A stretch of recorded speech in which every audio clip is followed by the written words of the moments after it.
So welcome everyone, it's lovely to have you here. I'm Sheena Arthur, I'm Partnership Manager at Glasgow Council for the Voluntary Sector, and I'm going to be chairing our session today. It's great to have you all here. Some of you are starting to use the chat, thank you for that. And we are really keen that we get people's input and suggestions and discussion as we go, so please feel free to contribute as you're comfortable. You'll see the chat box at the bottom of your screen and reactions as well. If you want to ask a question later, put your hand up or do it the old-fashioned way, and we'll hopefully spot you in the discussion. Myself and Lynn will be keeping an eye on any questions coming in. So we've heard through our series of events last year and beyond about the contribution that unpaid carers are making, and I really wanted to acknowledge that, how challenging it is, and in particular how challenging it's been through the impact of COVID, services changing or stopping, unusual support not being available for people. So that's had a huge impact, and I want to acknowledge that. We've also now got the cost of living crisis and the impact that's having, and we've really heard how exhausting, how painful it's been for many carers, and they've continued. There's no backup support or team when you're an unpaid carer often, so there's no choice but to keep going. And I'm really keen in our discussion today that we hear, you know, what can make life easier, better for people. I'm not sure that recovery is the word. Is that what's next? Is that, you know, how can we, what's possible for healing to happen for people? So I'm really delighted the rich contributions that we're going to have today, and really put a spotlight on unpaid carers' needs and experience that's really informed by carers. So really want to thank Fiona and Claire and Liz who are contributing today, and Lynn, who has brought us all together and is making sure we're all here in the room. So a huge thank you to all of you. I'm really looking forward to hearing the inputs, and we've got input that covers the national perspective and the local perspective, and that's really important that we understand what's happening across the national and the local perspective. So a huge thank you, and thank you to you all for being here and for sharing your time and experience as well. So I'm going to stop and hand over to Fiona, who's our first speaker, Fiona Colley from Carers Scotland, who's Head of Policy and Public Affairs. Thanks, Fiona, and I'm handing over to you. Thank you very much. I'm just going to attempt to share my screen. So let's see if we can do that. I'm going to kind of go backwards a little bit before moving forwards, because I think this is important for many families. Things haven't changed. Near the beginning of the pandemic, our helpline and our services, and I'm sure many other services, were inundated with calls from carers about the actually, quite frankly, the desperate circumstances that they found themselves in. So we decided that it was really important to find directly from carers as much as we possibly could what would help and the situation they were finding themselves in. So what we found from that was overnight, nearly 400,000 people in Scotland became unpaid carers. And there've been huge impacts on their physical and mental health, finances and employment. People were having to spend more money on food and household bills. And I think we all remember the panic buying and how you couldn't get the things that you needed. But in general, you couldn't get more basic food, and you were in the house more. So you were spending more in the household as well. And over a third of carers were very worried about their financial situation. And most said that their caring role had increased. So for those who were already carers, their caring role had increased. And nearly half of carers were providing more care because the local services had been significantly reduced or closed. And I put this little quote in because it's not just about formal care, it's about that informal support as well. With the lockdowns, the support from family and friends also was unavailable. So that for carers, that 100% responsibility all the time became the fact of their lives. So we carried 6 months on, and we wanted to find out where were people. And we optimistically, as the national care organisations, were developing life after lockdown, imagining that you know, once we had the vaccine, everything would be fine, and this was a kind of one-off event. I think we were very optimistic, but everybody was feeling we were going to build back better. But what we found was carers were still providing large amounts of care, but importantly, the majority were saying that the needs of the person they cared for had increased during the pandemic, and were providing more care because of those increased needs. And carers were talking about feeling overwhelmed and worried about burning out in the coming weeks. And that's quite interesting. That's over a year ago, and carers are still going on, even though they thought they were going to be burning out. And that's not to say that they didn't, but rather they've had no choice. And carers had a key concern about what would happen if they became ill, or if they had to self-isolate if they didn't live with the person that they care for. So moving forward a bit, we decided that we would undertake state of caring again and look at the continuing pressure for carers. That's what it showed. Carers needed services back up and running, but 7 in 10 who were using day services had reduced or no access. And many carers weren't confident they would get the support they needed back over the next year. And 2/3 were worried services would be reduced, and over half worried they were losing access to voluntary sector services because of funding cuts. And I'm sure everybody who works in the voluntary sector knows the fact of life about funding. And nearly 1 in 5 carers who were in paid employment would have to reduce their working hours or give up work altogether if they couldn't access that affordable and accessible care. It told us that a carer's health was being damaged. More than 1/3 were feeling unable to manage their caring role, and nearly 3/4 had not had any breaks from caring during the pandemic. And actually, when you start to think about that, not one day off in 2 years is absolutely shocking. Again, around a quarter were saying they had poor mental health and their physical health had deteriorated. We looked at some particular questions about carers in paid employment, and a large proportion, surprisingly large proportion of carers juggle work with their caring role, sometimes full-time work, sometimes part-time work. But what we found is the old world of work doesn't work for carers. We've seen a glimpse of something different, and carers continually worried about juggling work and care, but they said that the idea of going back to the office will be more challenging, and if they're not allowed to work from home, 1 in 10 would be likely to have to had the risk of reducing or giving up work altogether. Carers already needed that support, and I think anybody who's juggling work and care will recognise that you become really tired because of both demands, and carers often give up opportunities at work because of their caring responsibilities. But there were some positives.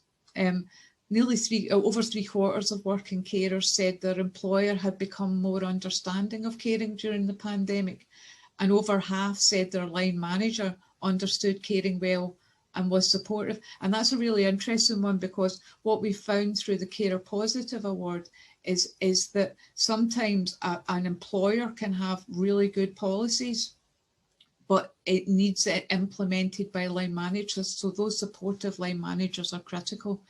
And over half said they benefited from more flexible working in the workplace. But worryingly, 1/4 said their employer was not understanding of caring. So that's something that there's a real amount of work still needed on. Moving on to the cost of living crisis, and Sheena mentioned that at the beginning. When we looked at state of caring, which wasn't that long ago, over a third of carers were struggling to make ends meet, and 42% said their financial situation had deteriorated since the pandemic. And the financial strain is damaging carers' mental health, adding anxiety and stress about their finances on top of their caring role. But moving to February, March this year, we produced Under Pressure, and that was support from, that was information from carers about their financial situation. And more people were struggling. So around a half were saying that they were unable to manage their monthly expenses. They had already seen energy bills increase, and they worried about what they looked like and what the other costs of living would negatively impact on their own physical and mental health, but critically that of the person they care for. Many said they were already having to take difficult steps to manage the monthly expenses, cutting back on heating and falling into arrears with energy bills. But looking forward, most thought they wouldn't be able to heat their home to a safe level. And we were talking about nearly half worried about they will have to use a food bank. Right, this is going in the wrong order for some reason.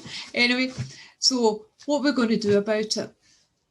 So we've been working with the national carer organisations and carers across Scotland in terms of what do we need moving forward within a carer strategy. And the Scottish Government have announced they will produce a carer strategy, and which will include COVID recovery actions. But what do we need from that? So what we saw was winter this year meant even less support for carers. And in some areas, that's not really improved.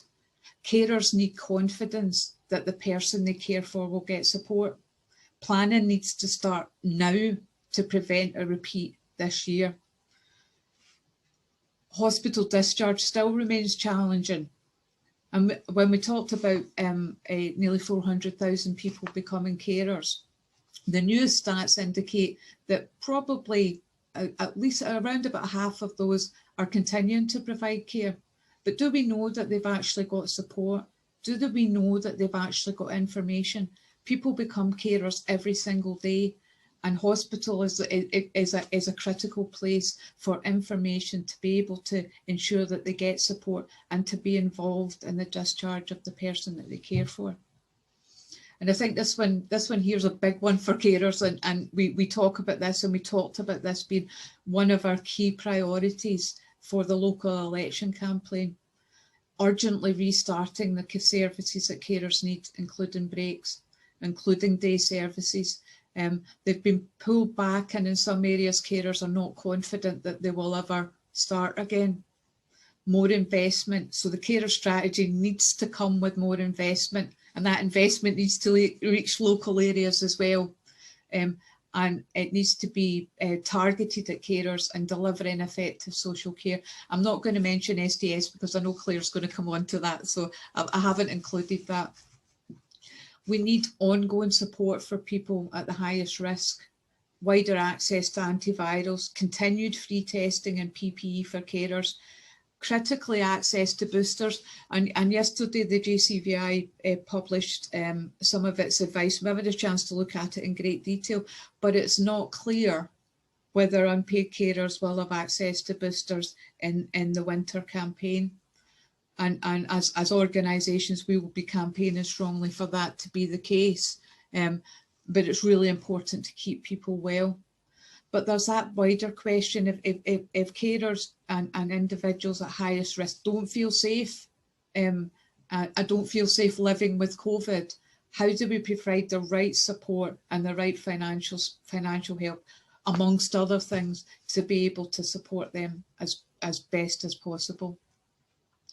We need to work with employers locally and via national awards.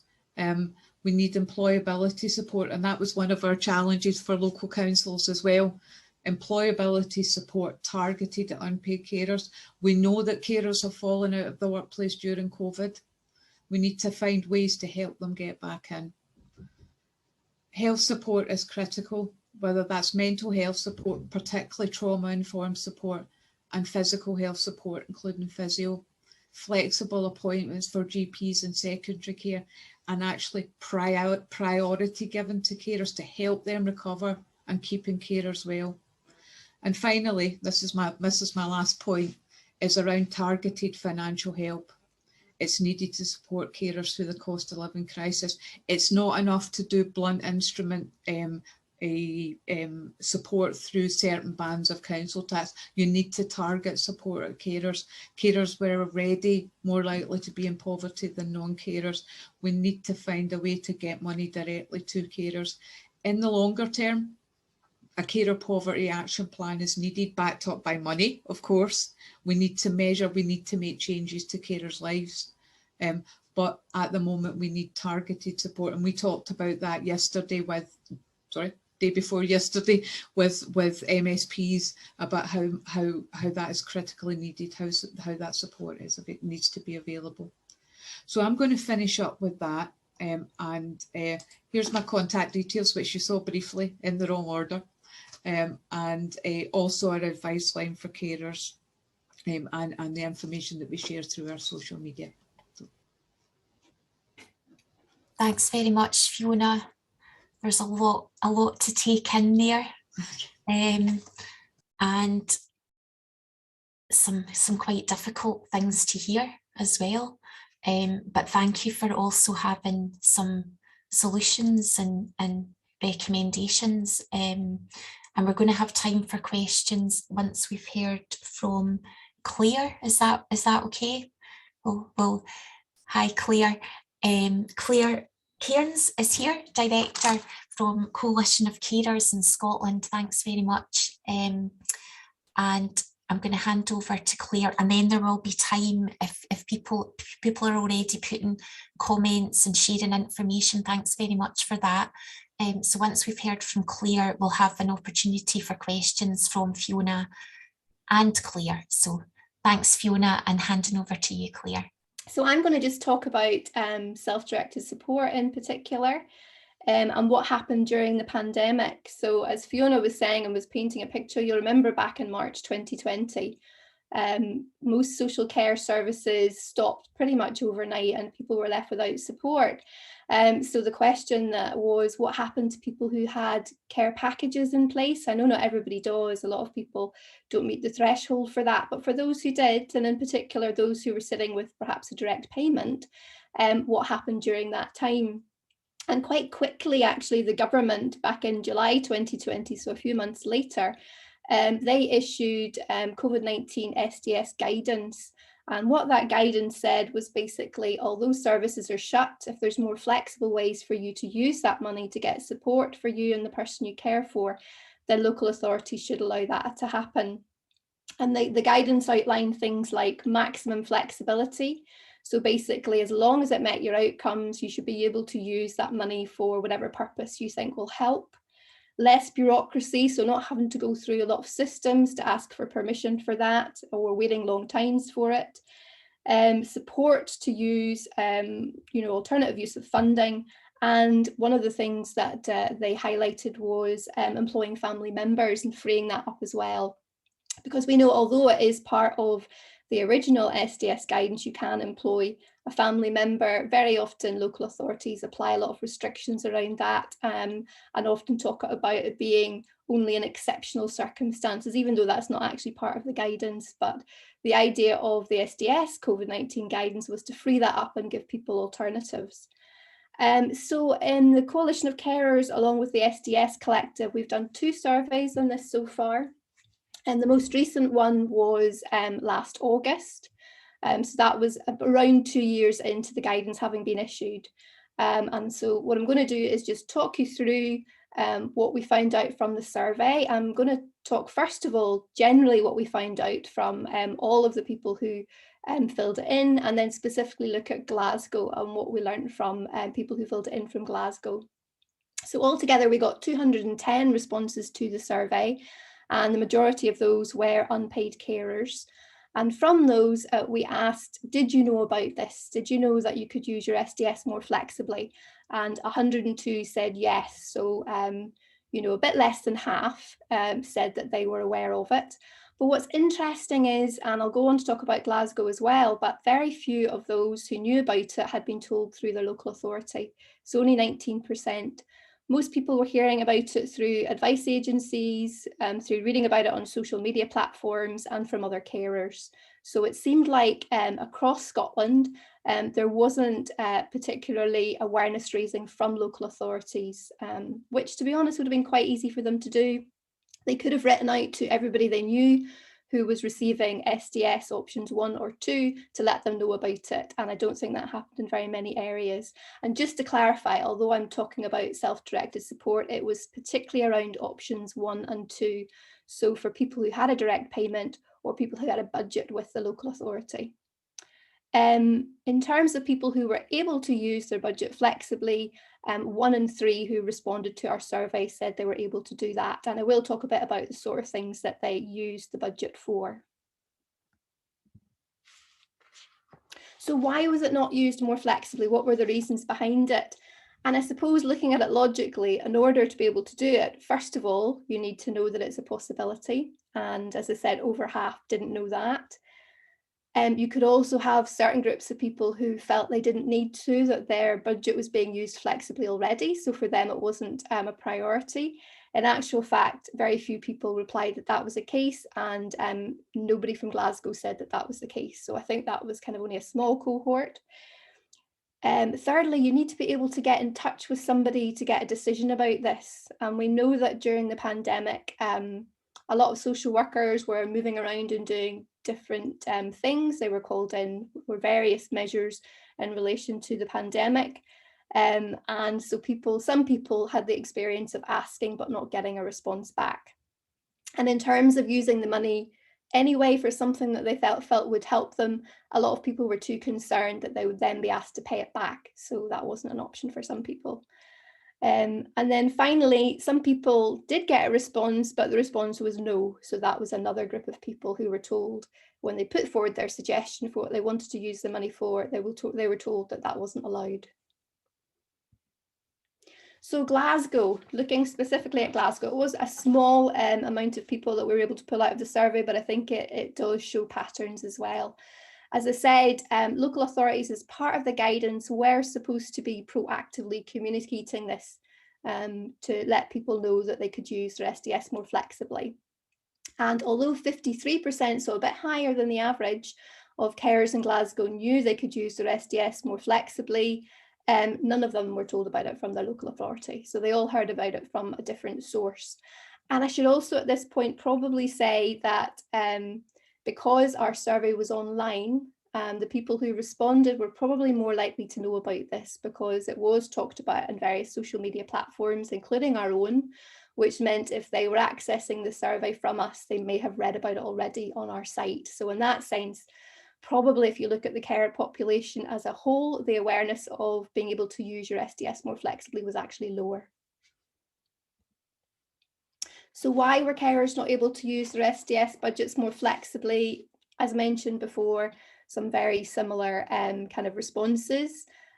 So waiting to hear, worried about having to pay it back, being told no, and also being told the money would be recouped, which again is a concern, I think, because you know, the government was clear in the beginning that it shouldn't be about recouping money and making savings. It should be about looking alternative ways to receive support. And that was found in other areas of Scotland as well. So in terms of Glasgow, only 11% of carers who responded to the survey were able to use their SDS budgets more flexibly, so quite a small percentage. And how does that compare to other areas in Scotland? As you'll see here, Glasgow, as I said, had a slightly higher awareness in terms of people knowing about it, not as high as South Lanarkshire, which was one of the highest at 70%, and I think they maybe did a bit more awareness raising there. And then being able to use SDS more flexibly, you'll see that actually from those comparisons, Glasgow was the lowest. So it very often didn't follow the number of people knowing about it versus the number of people who were able to use it. Again, South Lanarkshire showing quite high in that as a kind of more positive experience for people there. I've not included in slides, but I will include here some of the things that people said they used their SDS for when they were able to use it more flexibly.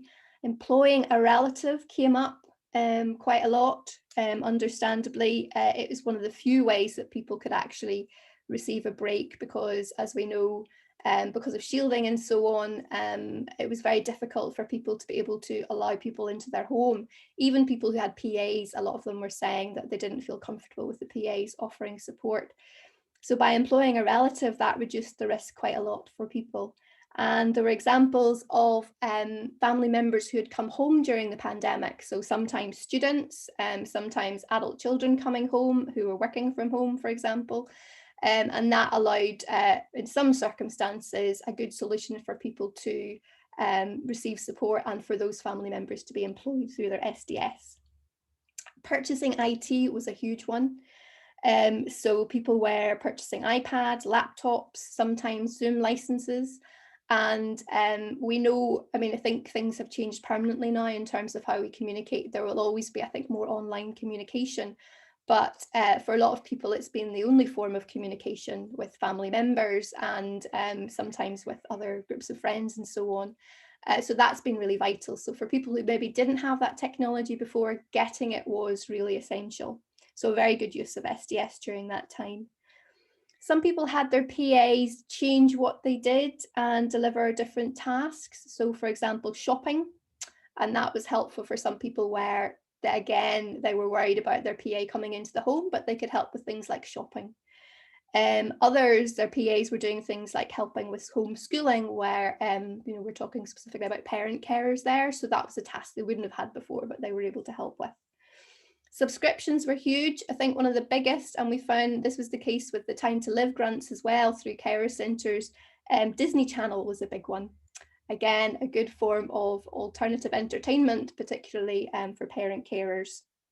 And for carers themselves, trying to keep up a little bit of time for yourself and your fitness was obviously important. And for those who could manage to do that, there were things like bikes, walking boots, running shoes, things to be able to get outside, because it was one of the few things we could do, particularly during the severe lockdowns. Crafts, art materials, sensory toys. Sensory toys came up a lot. Again, an alternative way of, it's not quite the same as having a break, but it's something people can do together, and it's something that helps. Outside furniture, play equipment, hot tubs were mentioned as well. And again, anything that gives you that sense of being on holiday when you're not actually on holiday and having a break. So some people did purchase hot tubs.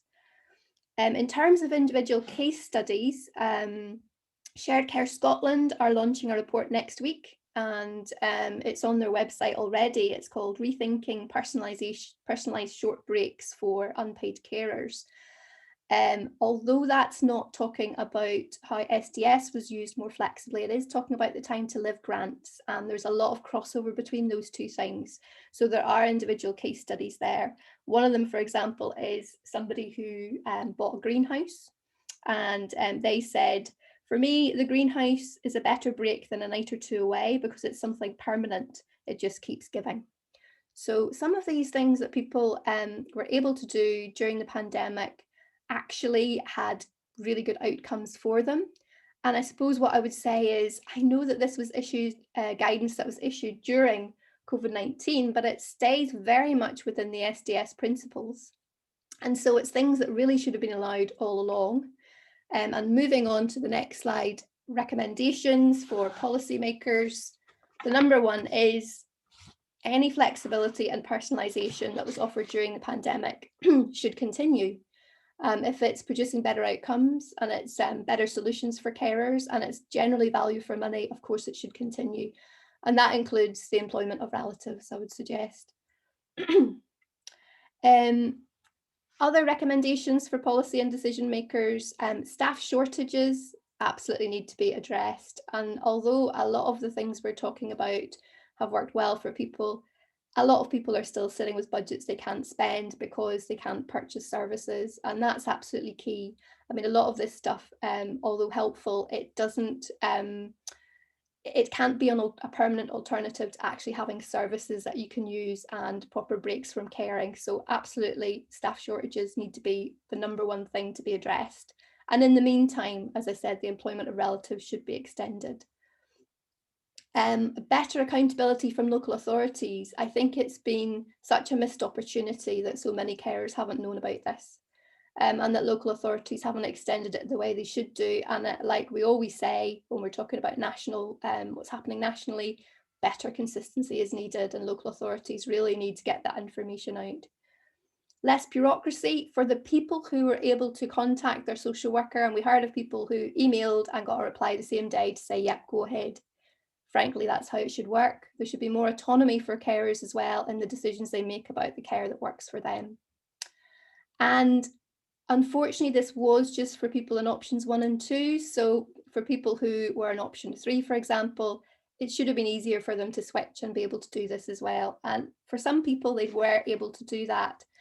One caveat to that is we also heard from people who switched, and there were some downsides to that. So for example, overnight support, which they had received through option 3, finding out that when they're doing it themselves, they can't receive as much because very often when you get an STS package, it's less money than the local authority pays for the same service. So that's just something to be aware of. And having to access staff yourself, like trying to recruit PAs and stuff, can be very difficult. So although there should definitely be more flexibility in switching, I think, some of those other issues need to be ironed out as well.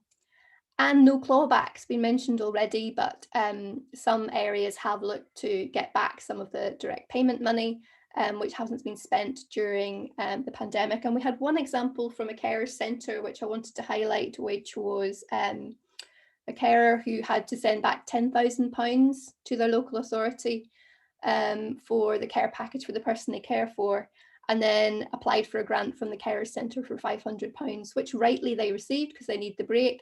But there just seems to be something wrong that, rather than keeping the money, which was for their support, they had to send that back and then try and access it somewhere else. A big one, I think, is the way that decisions are made that needs to change. Again, this goes beyond SDS, but social workers should be able to make decisions themselves. It's more, it's what they're trained to do.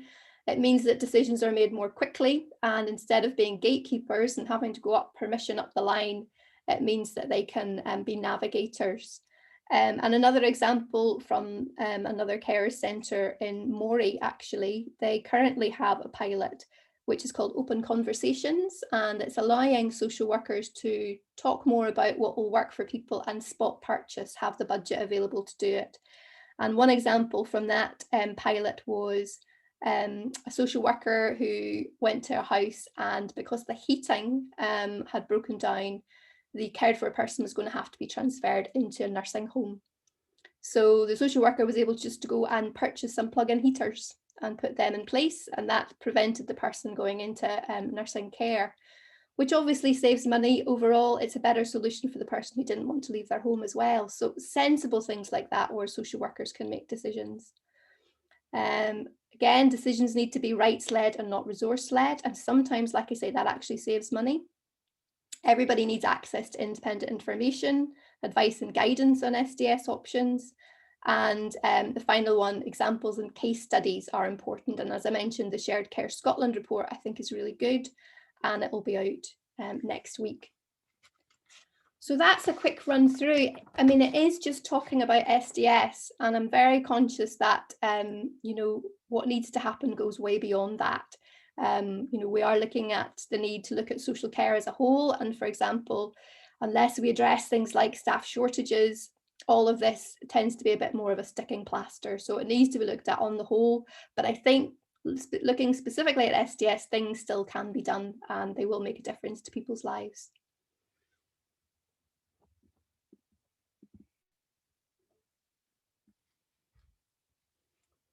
And that's me. I look forward to answering any questions you've got when we come to that. Thank you very much, Claire. Again, a lot of information and things for us to think about. Thanks very much indeed. There have been some comments and questions coming in, so I'm going to pick those out and then people might raise their hand or have a question in the chat. So there was I guess a couple of comments from Fiona and Martin is the name. And I was really interested in that, your idea about courage without clarity in terms of decisions that are made, and something that's come up a lot in some of our other sessions about this, the imbalance of power and that reluctance to relinquish some power. So I don't know if Fiona and Martin want to come in or add to that. Yeah, I should just say Fiona, sorry. Martin's my husband. But, yeah, well, I think because I suppose I come from the perspective of having worked in social work and having been an unpaid carer for many years, and so I've seen it from both sides. And I know from working in social work that there are people in social work who, you know, it is very much a values thing. There are people in social work who totally embrace the principles of self-directed support and really want to see it implemented and have worked really hard to take it forward. And then there are other people who really don't think that this is a good idea, you know, and worry about losing control and what money might be spent on and how to justify that to the public and all that kind of thing. And you've got many kind of in the middle who wrestle with all of that, with the flexibility of self-directed support and worry about things like, you know, should a young person be able to buy a horse, for example, when it can be totally justified in terms of outcomes, but you think, what would the public think? So, you know, so when the guidance comes out about flexibility, it just means different things to different people. And then for unpaid carers sitting there thinking, can I really use the money for that? Will I get into trouble for that? Will it get taken back? And the reality is that really depends on the individual social worker, the individual senior, because we still haven't reached the stage of everybody really understanding how flexible self-directed support can be. So it's a great thing to say during the pandemic, go and spend the money flexibly. But most people don't dare because they just don't know if it's going to be allowed. So it just needs to be much more clear about what flexibility really means. Can I come in just there and say, you know, I absolutely agree with you, Fiona. And what I've never understood about this argument is, why are people so concerned? Because people are still having to spend within their budget that's been allocated to them. It's not like it's going to cost more money. And if the people themselves are saying this is what's going to produce better outcomes for me, then I think we need to be as flexible as possible. This is a very old example and probably lots of people have heard of it before, but I always remember an example given by a carer at a conference I went to. And originally her son would attend, it was kind of residential care, and he wasn't happy. He had a bad experience while he was there, but he went because he knew his mum needed a break. And whenever they got direct payments, he was able to go to Centre Parks with his PA, and it cost less money. And he had a fantastic time. And it meant that, his carer as well didn't worry about him as much when he was away, and was able to enjoy herself knowing he was having a good time as well. So, but then even back then, this was in quite early days, we had social workers saying, well, you can't spend it on holidays, Centre Parks, public money. What a lot of nonsense. I mean, like, this was a much better solution for everybody concerned, and also helped to increase his independence. So I know, and I cannot totally understand why carers are concerned about this, because very often that attitude still prevails in local authorities, that public money and you can't use it for a hot tub. Hot tubs were the controversial ones, so I put that one in anyway, because some local authorities did allow it, and good for them. So I think, as you say, it's about shifting that power and the autonomy of people to make decisions about their own lives. I think to it, because I've seen it being taken forward with great gusto and people saying this is absolutely the way to go. And then it just takes a change of manager for things to go back because they don't share that vision. So actually sustaining it is really hard. Thanks. Lorna Carter has been patiently waiting, so I'm going to ask Lorna to come in, and then I'm in Glasgow, so sorry if I sound moany, but I'm in Glasgow. You're very welcome in Glasgow. I think I'm not the only parent carer, or in fact I've actually come across quite a few people who care for elderly people who had daycare as well, who didn't realise that I needed care support or SDS support until the first lockdown, and what you usually used for respite was school or daycare, and you didn't have it anymore. So after the first lockdown stopped, lots of us approached our local councils. We need to keep it general, so I'm not just slagging off the one place. Lots of us approached our local councils, and my experience was there was a triage system, which was, it was life and limb only, emergency only. You were having to make a case, which in my case was that the person that I cared for had had a suicide attempt, so I pretty much consider that an emergency. And also multiple police reports as well for behavioural stuff. And could not get past triage. So my family doesn't have any SDS support. Heard from 3 or 4 different social workers. One did a scenario, came back and said, well, you do qualify for some money, but it's so little money, I'm not going to proceed. Honestly, that was the response, and I obviously can't name names because that was a verbal conversation. So I can't prove that they said it. And at that point, my real feeling in SDS was, if this has been pre-pandemic, a general thought of some staff members, if it's a really small amount of money in our heads, we're not going to bother. They're not appreciating that for unpaid carers, £500 is still enough to buy in a PA temporarily for you to get a night out. You know, like, you know, somebody else's PA, you know, temporarily to have a night out, or to use flexibility to employ a family member for a night out, or to use an agency for a night out. Because for a lot of us, we are actually only looking for, you know, a couple of nights support a year, nothing over a fortnight in number of days support a year.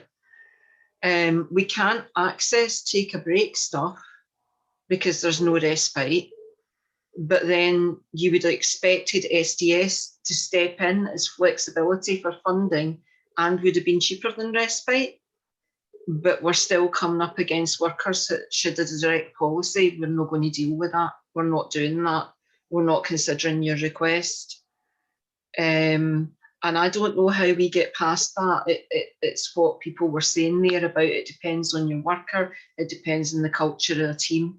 I've also worked for social work myself, so I do totally understand what somebody was just saying about different culture, how different people view their role.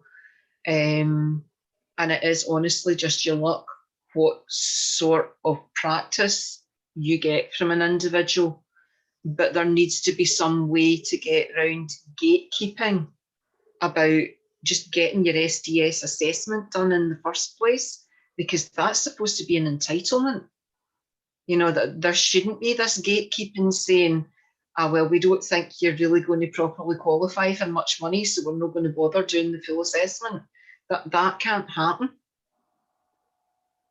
I can only agree with you, Lorna, absolutely. And I think very often when faced with the system and the bureaucracy and the timescales, so many people decide not to go through it. And so it's another way to keep people back. And you have to question that, really. You know, is it about protecting resources? I very much think in a lot of cases it is. And so there is something about moving towards, I think, we've been talking about this for so long, but a system that values people and particularly values carers because of the amount they contribute as well, and realises that carers don't have an endless emotional and physical resource. And if you don't provide them with what they need, then, you know, you're going to cost the system more in the long term. And we see that already, unfortunately, during the pandemic. And Fiona has very clearly set that out, just the impact on people's physical, emotional and mental health and well-being, and the costs associated to that. But we always operate in silos, so the local authority is only protecting its social work budget and not looking at the costs whenever people don't get the support they need. So this is one of the difficulties, and I hope you know, when we move towards a national care service, there may be a bit more consistency around that. And there may be a bit more about valuing people and looking at giving them the support they need as a resource rather than as a deficit. Sorry. It doesn't help you, I'm afraid, right now with the people you're dealing with, and talking about things that will happen in the future doesn't help you right now, which is why we also need to look, as Fiona clearly set out in her presentation, some of the things that has to happen now. We can't wait for, you know, a few years down the line.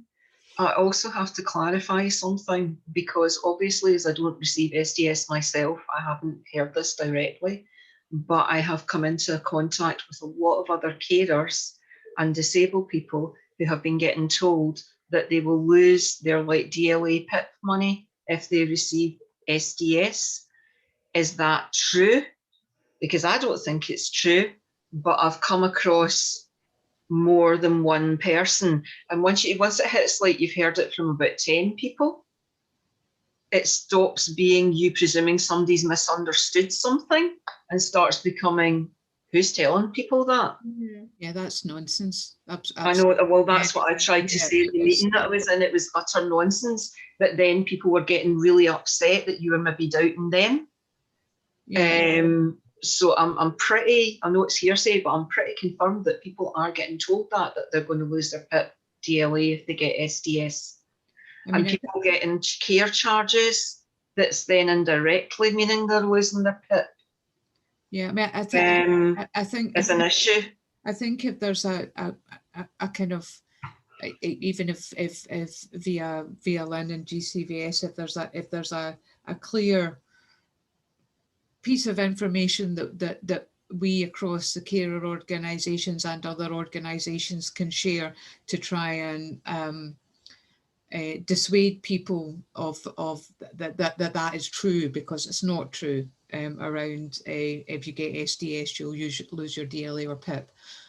So I think if there's a way that we can get some information out there to stop those rumours. It is correct in terms of financial assessment. Sometimes depending on your DLA or PIP may be taken into account in terms of financial assessment, but that's not the same thing.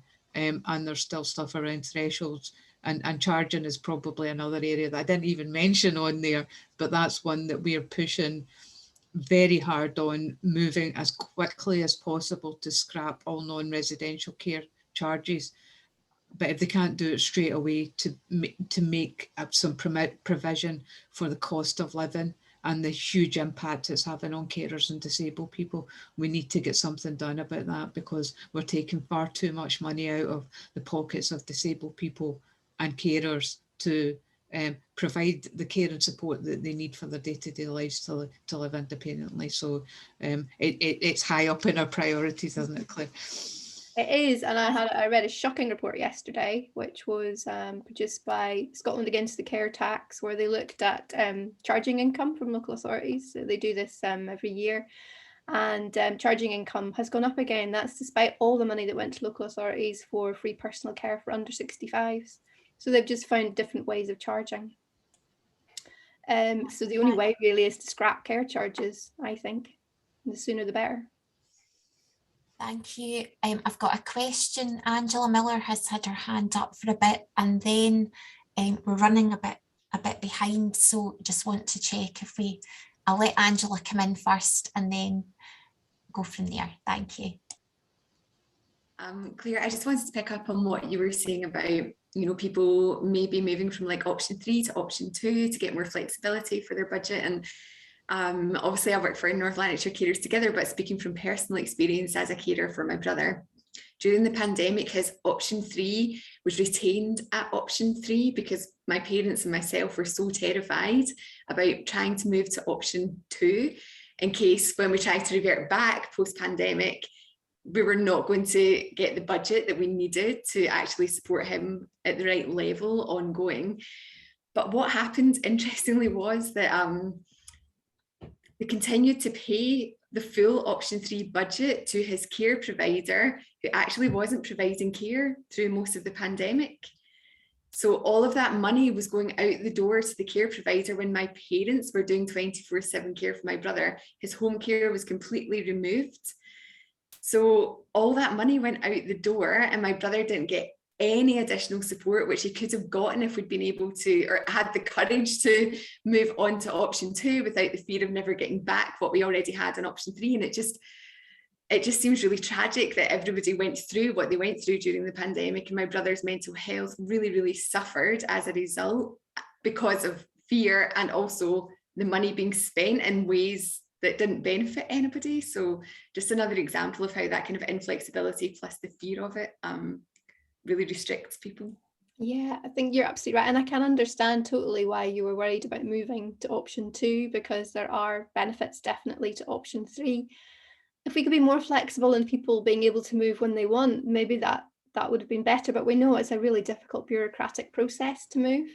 And, you know, as well as, unfortunately, the money going to a service that wasn't provided, we also know that, you know, people were still being charged for services they didn't get directly. So another shocking thing during the pandemic. And I think, you know, adding insult to injury, not getting the service and paying for it was really bad. So there are a lot of kind of inefficiencies in the system. We know it's still very bureaucratic. And like I say, it doesn't have to be. I think this has been proven through this period that some areas did have less bureaucracy, things still worked. You've got examples like Time to Live, which have minimal bureaucracy, they work. So then you've got to ask yourself, why are we building all these processes and hoops for people to jump through? And I hope that we kind of can move away from that. Doesn't help your situation at the moment, and I'm really sorry to hear that. Yeah, but there is some learning from the pandemic that we need to make sure is applied. Yeah, and I think that question of why is it that social services, social care, is engendering such fear in people, and I don't know any social workers that went into doing this as a job to create that, but they have, and the system has, and the lack of trust has. And that needs to be fundamental to the changes for a national care service, so that we rebuild and people have confidence at all points that they're not going to be penalised and punished by the system. And at the moment, too many are. Yeah, thank you. It's come through strongly in some of your input earlier about just the anxiety that people are living with. So yeah, we really need to think about that.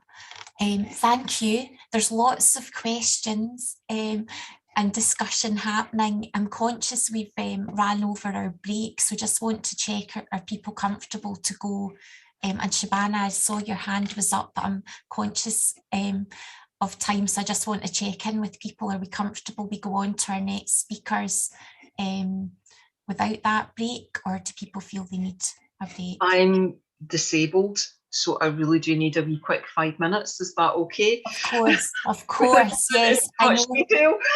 I know the break is important, so let's have a quick break. And Shabana, are you okay for your question to come at the next lot of discussion, or did you want to? Sheena, it wasn't a question, it was just a bit of clarification. It'll take me 30 seconds if I can just quickly just say, in response to what Angela was saying there, she's absolutely right. You know, those receiving option 3 were told to continue paying the provider, so that was absolutely correct. But at the same time, the Scottish Government also made additional funding available to local authorities, so that in Angela's particular circumstances, they should have been able to access any additional funding to pay for you know, any additional support over and above what was being given to the option 3 person. That probably doesn't make sense to anybody who isn't receiving option 3, but hopefully it'll make sense to Angela. Thank you. Thanks for clarifying that. Right, we'll take a quick break. Liz and Lindsay, are you okay for time? Sorry delaying, but it's good to get people's discussion and questions. Thanks very much, Claire and Fiona. Claire, I think you're needing to head off, but Fiona, you're staying with us, is that right? Yeah, great. Thanks very much indeed. And we'll be back at 12:30 to hear from Liz with Lindsay as well. Thank you. We're going to have Liz Brunias, manager at Northwest Carer Centre at Quarriers, with her colleague Lindsay Mackay, who is Business Development Manager. I think I'm getting that right, Lindsay. So Lindsay and Liz are, I think, going to have a bit of a conversation, a bit of sharing insights about what's happening for carers locally. So really great. We've heard some of the national perspective, and we're going to hear locally, and then we will have a bit of discussion. We'll have a bit less discussion, but really great to hear the local perspective. So thanks, Lindsay and Liz. Over to you. Thank you. Very quickly, Quarriers is a health and social care charity who provides services across Scotland. In addition to the carer-specific services in Aberdeen, Aberdeenshire, Moray, Dumfries and Galloway, Quarriers has managed the Carer Centre in Glasgow for nearly 20 years. Initially in Govan, and then at the request of Glasgow City Council, the North West, to meet the changing needs of the city. The Glasgow Carers Partnership was formally agreed in 2015, with Quarriers, the Dixon Community, GAMH and the North East Carers making up the partnership. This was created to meet the requirements of the Carer Scotland Act and to ensure that every carer in Glasgow receives the same support regardless of the area in which they live. Initial referrals can be made through the Central Carer Information Line or online at Glasgow City Council's Your Support, Your Way. Each geographical location has one statutory social work team and 2 voluntary sector carer centres. We share sector-wide workers for older carers, school awareness, carer condition-specific training, and carer health and wellbeing. I'd like to now introduce my colleague Liz Brunias, the project manager for Glasgow's Northwest Carer Centre. Liz has worked at the centre for nearly 10 years and has been the manager since 2015, and for the last 2 years has steered the service through COVID. Knowing the needs of unpaid carers would increase during a pandemic, the team moved to remote working immediately, followed by blended working, and never lost a single day of service provision. They worked diligently, innovatively, and flexibly to ensure that those supported by the service were not left to navigate the pandemic alone. She will now talk us through some of the lived experiences of Glasgow's carers during COVID. Thank you, Liz. Thanks, Lindsay, and good morning or good afternoon to everybody now. It's lovely to be here. It's been, I think, probably we need to start off by saying there were no surprises in what I've heard from Fiona and Claire this morning, and it does reflect quite a lot of the experiences that carers have had over the last couple of years. I know many of you are not from Glasgow, but just to give you some background, Northwest Glasgow, it will cover an area of about 200,000 people. But we work very, very closely with our partners in terms of hoping that there's an equity of services across the city. All of the centres in Glasgow moved to remote working during the pandemic so that we could basically respond as quickly as possible. Basically, we, as a city, we coordinated the PPE for carers, and we coordinated information about vaccinations.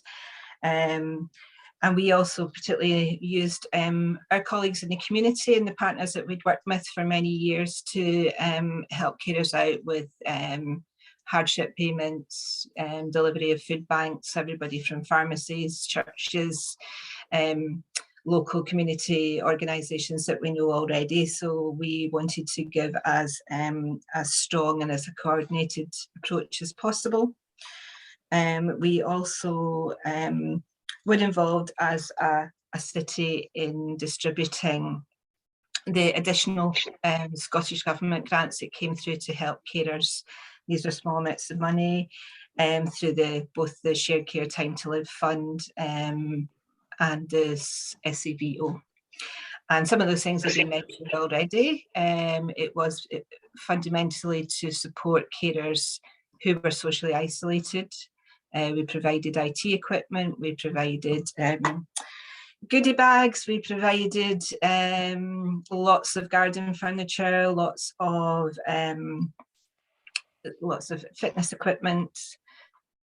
very often, like for parent carers who were homeschooling, and also additional stuff that would actually help them get a bit of a break and also deal with homeschooling as well. From our own centre, the additional funds over the last couple of years we've distributed by the staff has been in the region of about £150,000 in small grants. We have been as responsible and flexible as possible and worked really closely both as a city and with Share Care Scotland to maximise what we're able to do and help carers in the, with those amounts of money.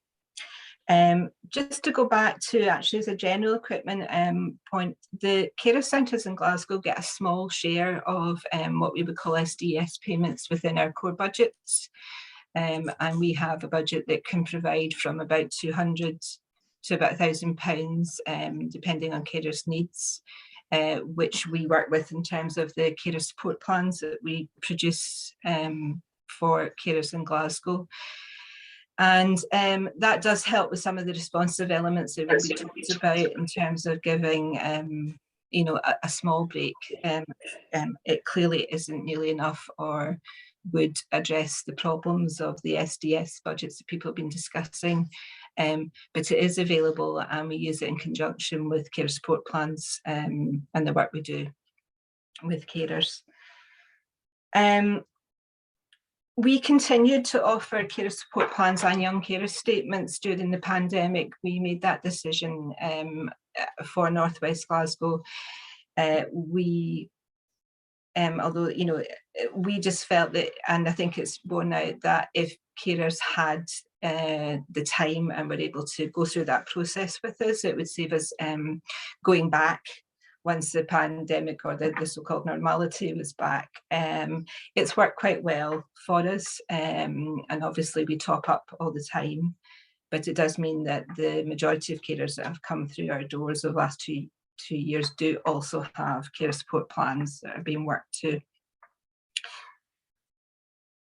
If most of you will maybe be aware of the 6 core services attached to the Carers Act, which we continue to provide, which is information and advice, lots of it, income maximisation, carer training and wellbeing. On that tends to be about condition specific areas like dementia care, like autism, and also we did training and sort of wellbeing activities and mental health activities for carers, and we did that remotely across the city during the pandemic.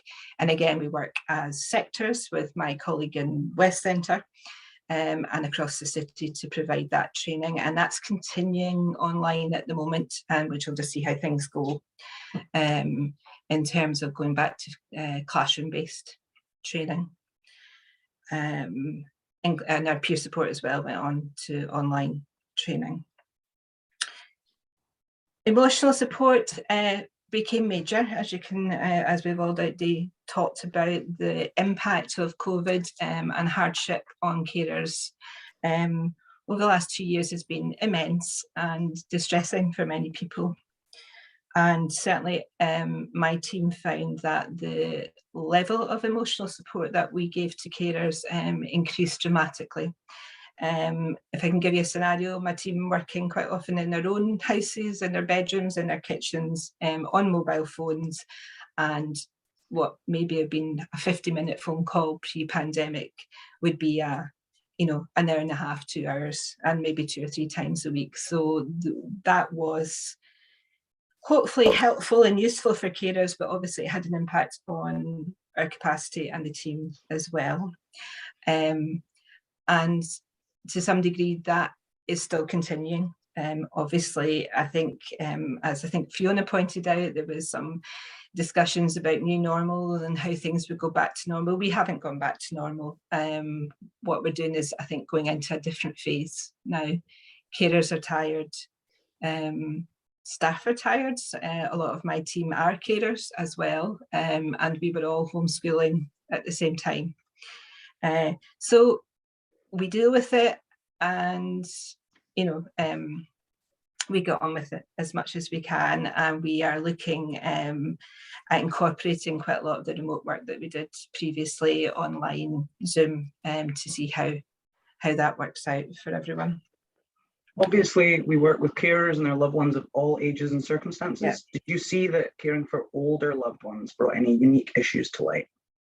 Definitely, and I think this was touched on again.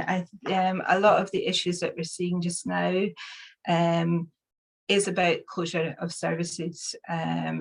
So a carer who was diagnosed with dementia, that was difficult for carers. There was lots of issues around, quite often people with dementia couldn't understand why they couldn't go to their day centre anymore, couldn't understand why they weren't going out, weren't able to go out, and there was elements of paranoia, and that was quite often taken out on carers. I'm sure many people will recognise that. So again, increased the pressure on carers. For some parent carers, the issue is now quite often when children with autism, they find that they actually dealt better with being at home and being, through social isolation. And actually it's issues now about going back to school, which again are causing, a lot of worry for their parents, quite frankly. And just in general, isolation, people not able to see their families, or sort of normal community supports are not there, and quite often not yet reinstated.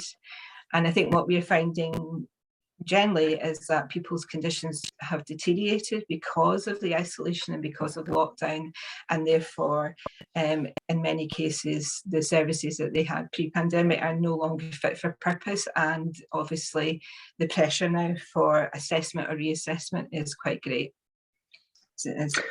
You mentioned the impact that school closures had on parent carers. Did you also see an impact on young carers? Absolutely. That was one of the biggest things, and most of our concerns about obviously losing young people. I think, like many carer centres across the whole country, our focus for our contact with young carers is very often with schools and teachers. We meet them there. It gives the young carers a safe place where they can discuss their caring role. A lot of the problems for young carers is that they feel guilty almost about discussing their caring role in front of the cared for. And obviously if you're in a situation where you're trying to talk to them on Zoom, or you're trying to get information, then they find that hard. There's always that feeling you have to say that it's better than it actually is. Very often social work, and we didn't, but very often social work we just lost young people, and that's still a problem again, I think, for everyone. But as soon as we were able to get back into schools, we have done, and actually young carer referrals are going up again, and we're able to do that. But it's a huge difference. Also, in terms of just normal, we look at the right to childhood, and again, what could we do to help young carers during the various stages of isolation. So again, when people were in complete lockdown, we provided lots of, what we did was a sort of wellbeing box to try and constant telephone conversations. As soon as we were able to meet outside in parks, we did that. And one of our first sort of back to normal activities was to take them all out for a couple of days and provide things like for some of the older ones, cinema tickets, things like that, so they could get out and about and their friends. So it's small things, but at least it sort of gives that indication and help that things are getting back to normal, and we're there if and when they need us. In terms of generally, one of the pluses of the additional funding that the carer centres got across Glasgow was that, as well as giving some practical support to carers, it meant that the campaigns and the awareness raising campaigns around the money brought new carers to the services. And many of the carers who were able to apply for grants then have gone on to ask for further support and for carer support plans to be completed for them. And I think that's been a really positive thing as well. And again, we've been able to work across the city to make sure that anyone who contacts us is now given access to the carer centre in their area. Of course, the other side of that is the impact on capacity for ourselves. I've trebled my influx of carers, which is great. It's great that we're doing that, but obviously it has some impact on waiting times, unfortunately, and elements like that. That's good. Thank you very much. Is there any final comments you would like to? I think, I mean, it's been very, very difficult for everyone, and I'm not going to sort of soften that pill. We hope that we've actually, our satisfaction levels across the city have remained really relatively high. And it really is now trying to use the flexibility that we've learned and also to be responsive in what happens next. We, as I say, we are very aware that service provision hasn't been reinstated quite as it should have been, or was previously, and there are lots and lots of challenges for carers and ourselves in terms of actually responding to need in the city. I think it's also true that although we're already seeing economic hardship, it wasn't easy for carers beforehand. It certainly isn't going to get easier now, and it remains to be seen how we can actually respond to that as services across the city. So we'll see, and I'm happy to take any questions or comments about that.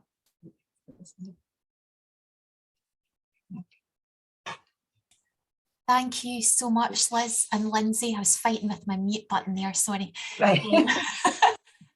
Thank you so much for sharing that information. I was really struck by that.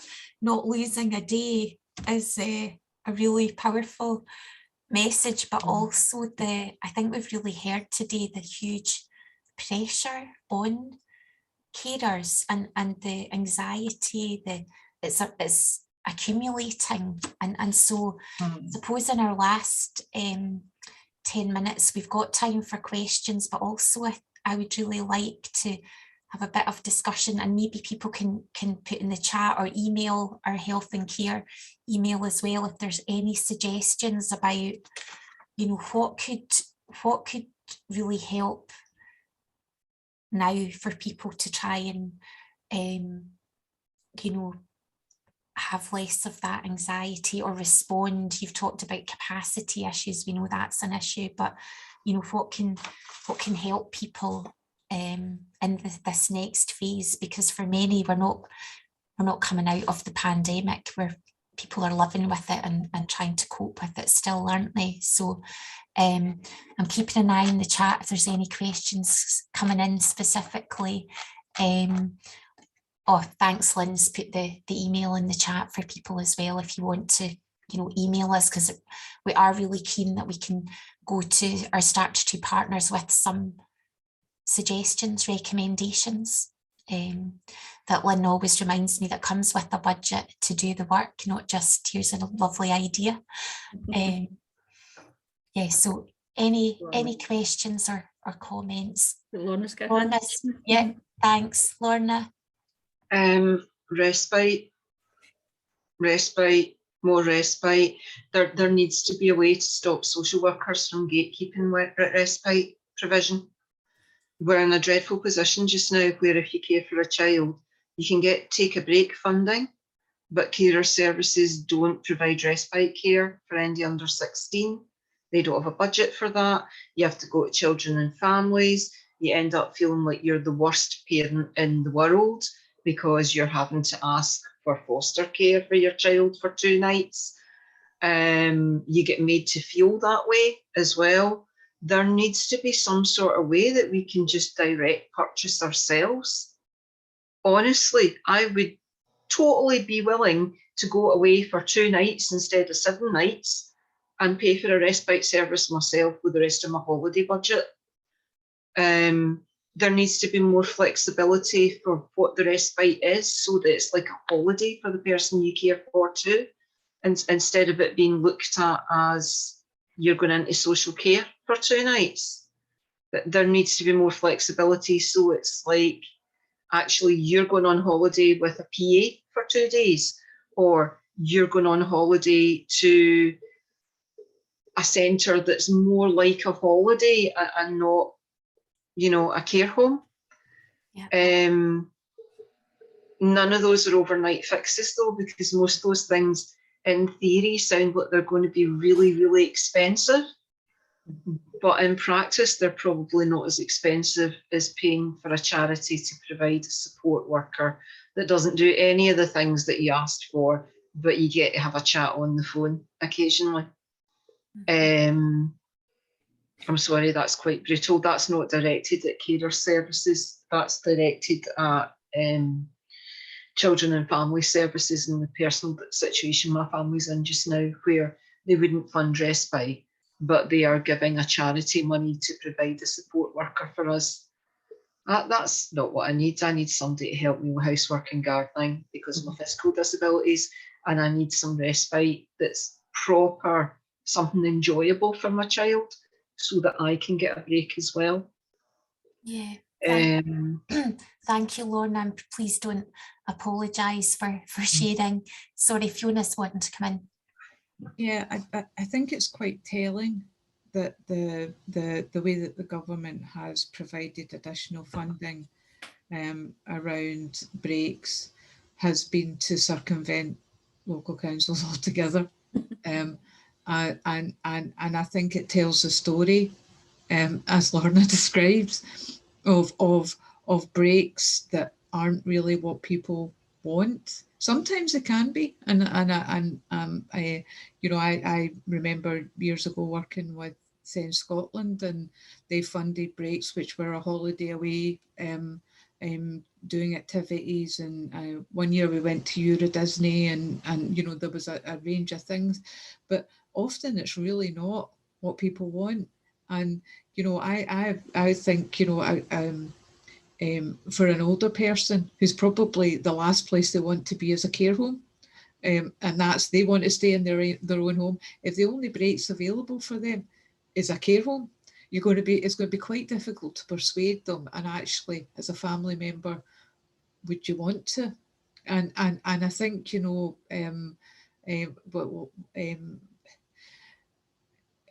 potentially at the moment it is how do you find ways to fund breaks directly to carers for them to purchase what they need, and I think that until such time we have a better system of providing them, then maybe that's the route that we need to go. And supporting organisations like the carer centres who are helping to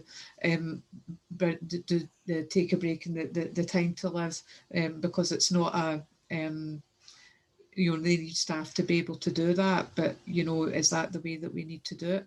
I'm just posing that. I'm posing a question back, but yeah. I think it is telling though that the government's chosen to do it this way. Yeah, thanks, Fiona. Lynn, I'd like to invite you in for what we've got left of a panel discussion. We haven't got much time, but their hand up as well. As you want to come in first?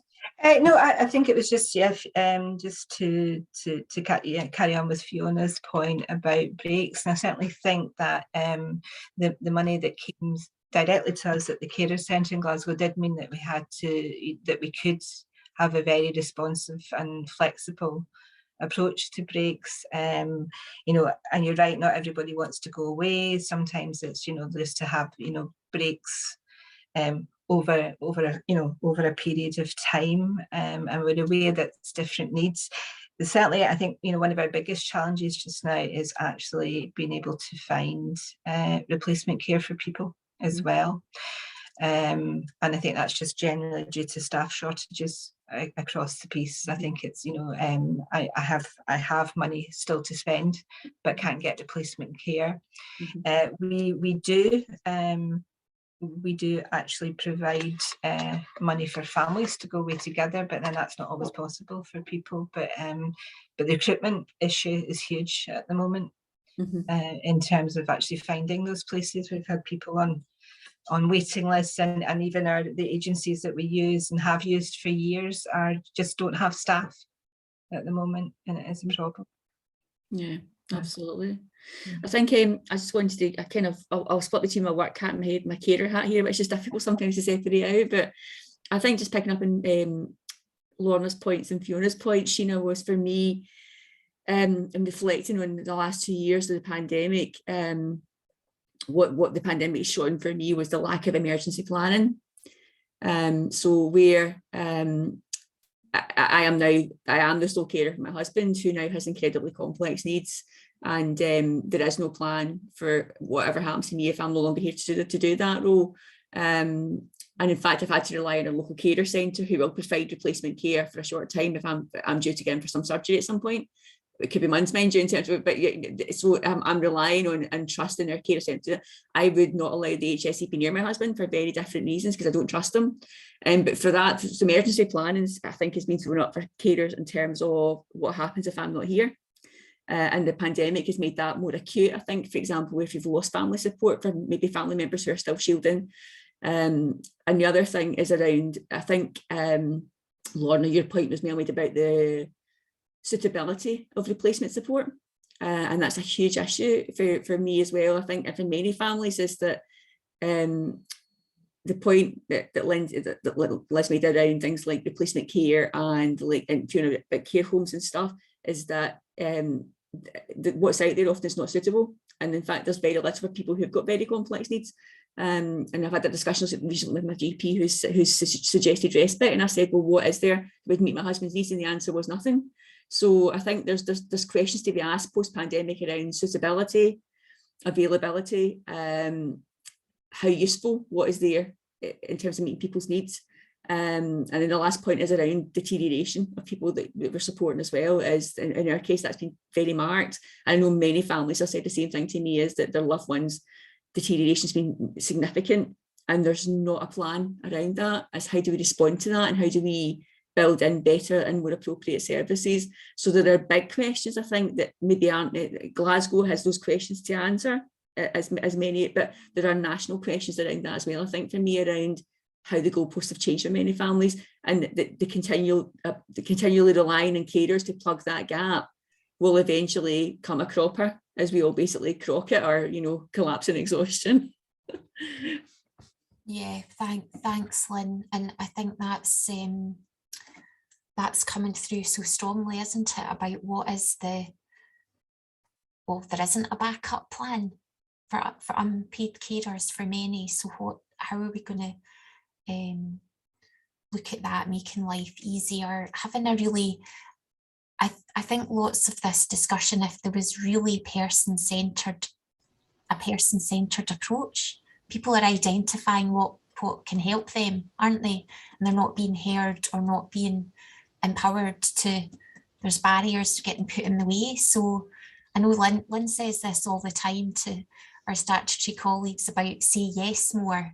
It's not that we maybe need lots of new things. We need to allow what people need to happen and how we support that, as well as other significant changes that we need to make.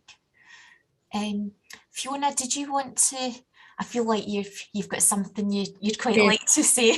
Yeah. At the beginning, I sort of talked about the real pressure on having little or no support, and we have a group of carers, and I think we're not probably entirely clear what the numbers look like of carers who are in effect still shielding to support the person that they're caring for, and with that, maybe with some family support, it may not be. And I think the reality is we don't really know, and certainly what what we hear is that people feel abandoned, with a lack of support and actually a lack of understanding. The rest of the world is living with COVID, and the vaccines have been the game changer. But I suppose the question is that the case, and do we know that moving forward? And I think, I suppose if there's one thing just now, today, around what locally and nationally, is how do you support those people? How do you support those carers, but also those individuals who don't have carers, who are still in the situation where the risk to them around COVID is much, much higher. And on a national scale, we know that the guidance around from the GCVI on the autumn booster campaign has come out, and it doesn't include, it is not clear, I'm not saying it doesn't, it is not clear whether it includes unpaid carers or it includes the same groups around vulnerability to COVID as the initial booster, the first booster phase. And these are key questions that we need to know to be able to support carers going forward. And I think there needs to be a national plan for that. We can't pretend that for some that some people are not far more affected by the pandemic and continue to be far more affected by the pandemic. So we need a national plan, and we need a local plan for supporting carers and individuals in those situations. Yeah, thanks very much. And absolutely, there's some people who are still really shielding to protect their loved ones. Thank you very much. I'm conscious we're a bit over time. I want to thank everyone for their contributions to all our speakers, and to all of you for your questions and insight. And there's a wealth of information being shared, resource and information and points made. And we will certainly in my role in Glasgow be feeding back some suggestions and ideas of what would be helpful. So please do respond when Lynn sends out information. If you've got other ideas or suggestions, or you'd like to be part of a discussion with us, please do get in touch, because we really want these conversations to be purposeful.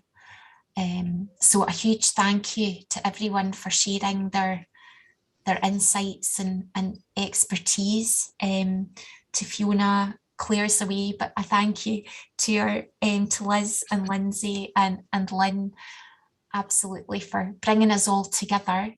And if there is anything that we can do, please let us know. We will be summarising the session and the recommendations.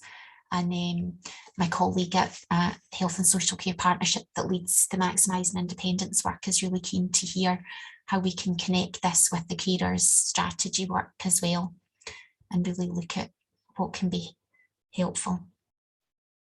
So thank you very much, and look forward to seeing you or hearing you in the future.